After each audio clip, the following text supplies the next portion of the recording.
రెండవ దఫా ఎన్నికలలో 119 సీట్లలో 88 పార్టీ టీఆర్ఎస్ పార్టీ, అదేవిధంగా ఎంఐఎఫ్ పార్టీ 7 సీట్లతో 95 సీట్లు గెలవడము. మరి నిర్మల్లో మీ అందరి కృషి వలన,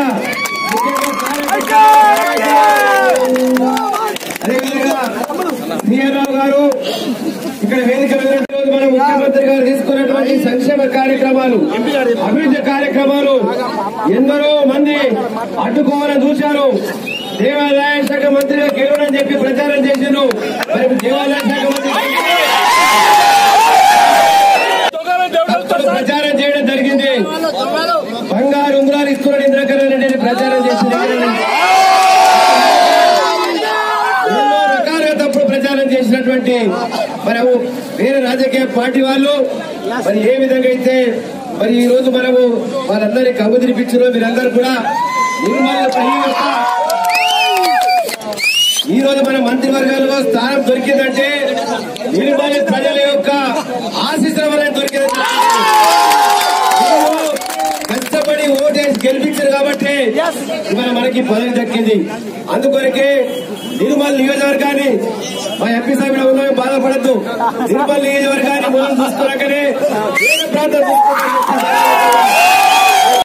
కార్యకర్తలు, నాయకులు, ప్రజలందరూ కూడా మన అసెంబ్లీలో చూశారు. ఎలక్షన్ మేనిఫెస్టోలో ముఖ్యమంత్రి గారు ఏ కార్యక్రమాలు చేసి పెడతారని చెప్పారో, ఏవైతే హామీ ఇచ్చారో అవన్నీ కూడా నెరవేర్చడానికి మన బడ్జెట్ లో మరి ఏర్పాటు చేయడం జరిగింది. నదార్పేట మరీ ముఖ్యంగా బాగా టెన్షన్ ఉంటుంది ఎప్పుడైనా కానీ. నిర్మల్లో ఏ వార్డులో టెన్షన్ ఉన్నా కానీ నదార్పేట జోరుగా ఉంటుంది.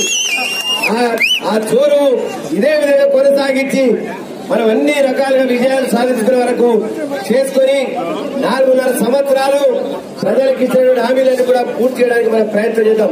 దయచేసి మనం ఇప్పుడు అయిపోయిన ఎన్నికలు అయిపోయినాయి. మనం ప్రజల కార్యక్రమాలు, ప్రజల అభివృద్ధి కార్యక్రమాలు, సంక్షేమ కార్యక్రమాలు చేయడానికి మనం ప్రయత్నం చేద్దాము. మనం ఎన్నో రకాలుగా మనం ఇబ్బందులు పడ్డాము. ఇప్పటికే 3-4 మాసాలు అయిపోయింది. మంత్రివర్గంలో మరి స్థానము కల్పించడానికి దాదాపు మనకు 70 రోజుల సమయం తర్వాత మరి మన 19వ తేదీన మనకు అటవీ శాఖ, దేవాదాయ న్యాయశాఖ మనకు రావడం జరిగింది. దానికి అన్ని విధాల సహకారం చేద్దామని చెప్పి సభాముఖంగా తెలియజేస్తూ రేపు రానున్న రోజుల్లో అన్ని రకాలుగా కార్యక్రమాలు మీ అందరితో కలిసి చేద్దాము. మీ అందరి సహకారం కూడా ఉండాలని చెప్పి కోరుతూ ఈ ఘన స్వాగతం ఇచ్చినటువంటి కార్యకర్తలకు, నాయకులకు, నిర్మల్ పట్టణ ప్రజలకు, నిర్మల్ నియోజకవర్గ ప్రజలకు, కార్యకర్తలకు, సర్పంచులకు, ఉదార్పేట ప్రత్యేకంగా నాయకులందరికీ జై తెలంగాణ, జై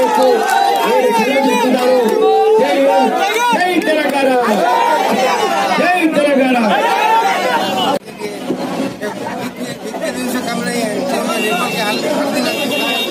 जनाब इंद्रकरण रेड्डी साहब मिनिस्ट्री मिलने के बाद वो अभी आपके सामने खिताब कर रहे थे. हम लोग सबको सबकी जानिब से इंद्रकरण रेड्डी साहब को दिली मुबारक करते हैं.